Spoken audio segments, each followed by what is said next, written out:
بسم اللہ الرحمن الرحیم۔ السلام علیکم ورحمۃ اللہ وبرکاتہ۔ آن لائن قرآن 93 چینل پر خوش آمدید۔ آج کی ویڈیو میں آج کے کیلنڈر کے ساتھ چند اللہ اور اس کے رسول صلی اللہ علیہ وآلہ وسلم کے فرامین، لیکن آگے بڑھنے سے پہلے نیکی کی دعوت کا حصہ بنے صدقہ جاریہ کی نیت سے اس چینل کو لائک، سبسکرائب اور شیئر کریں۔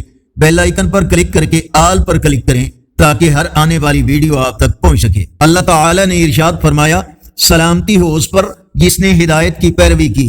رب العالمین نے ارشاد فرمایا، حضرت موسیٰ علیہ السلام نے اپنی قوم سے کہا، تم لوگ اللہ سے مدد مانگو اور صبر کرو، یہ زمین اللہ کی ہے اور وہ اپنے بندوں سے جس کو چاہتا ہے اس کا وارث بنا دیتا ہے، لیکن آخرت کی کامیابی صرف اللہ کی ناراضگی سے ڈرنے والوں کے لیے ہے۔ رسول اللہ صلی اللہ علیہ وآلہ وسلم نے ارشاد فرمایا، جس آدمی کو یہ بات پسند ہو کہ اس پر اس کا رزق کشادہ کیا جائے یا اس کے مرنے کے بعد اس کو یاد رکھا جائے تو اسے چاہیے کہ وہ اپنی رشتہ داری کو جوڑے۔ رسول اللہ صلی اللہ علیہ وآلہ وسلم نے ارشاد فرمایا، جو شخص 10 مرتبہ سورہ اخلاص پڑھے گا اللہ جنت میں اس کا محل تعمیر کرے گا۔ یہ سن کر حضرت عمر رضی اللہ تعالیٰ عنہ نے عرض کیا، یا رسول اللہ صلی اللہ علیہ وآلہ وسلم، اس طرح تو ہم بہت سے محل بنائیں گے۔ آپ صلی اللہ علیہ وآلہ وسلم نے فرمایا، اللہ بڑی کثرت والا اور بہت عمدگی والا ہے۔ آپ صلی اللہ علیہ وآلہ وسلم نے ارشاد فرمایا، 2 چیزوں کو ابن آدم ناپسند کرتا ہے، موت کو، حالانکہ موت مومن کے لیے فتنے سے بہتر ہے، اور مال کی کمی کو ناپسند کرتا ہے، حالانکہ مال کی کمی حساب میں کمی کا باعث ہے۔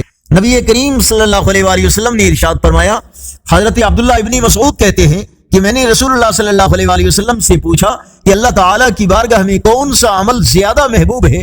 آپ صلی اللہ علیہ وآلہ وسلم نے فرمایا کہ اپنے وقت پر نماز پڑھنا۔ پھر پوچھا اس کے بعد؟ فرمایا والدین کے ساتھ نیک معاملہ رکھنا۔ پوچھا اس کے بعد؟ آپ صلی اللہ علیہ وآلہ وسلم نے فرمایا اللہ کی راہ میں جہاد کرنا۔ آج کا کیلنڈر 27 فروری 2024 بروز منگل۔ پاکستان، انڈیا، بنگلہ دیش میں 16 شعبان المعظم، سعودی عرب متحدہ عرب امارات میں 17 شعبان المعظم اور پنجابی دیسی مہینے پھاگن کی آج 15 تاریخ ہے۔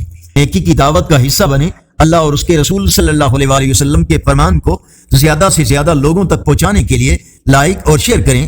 کمنٹ میں مزید بہتری کے لیے اپنی رائے کا اظہار کریں۔ السلام علیکم ورحمۃ اللہ وبرکاتہ۔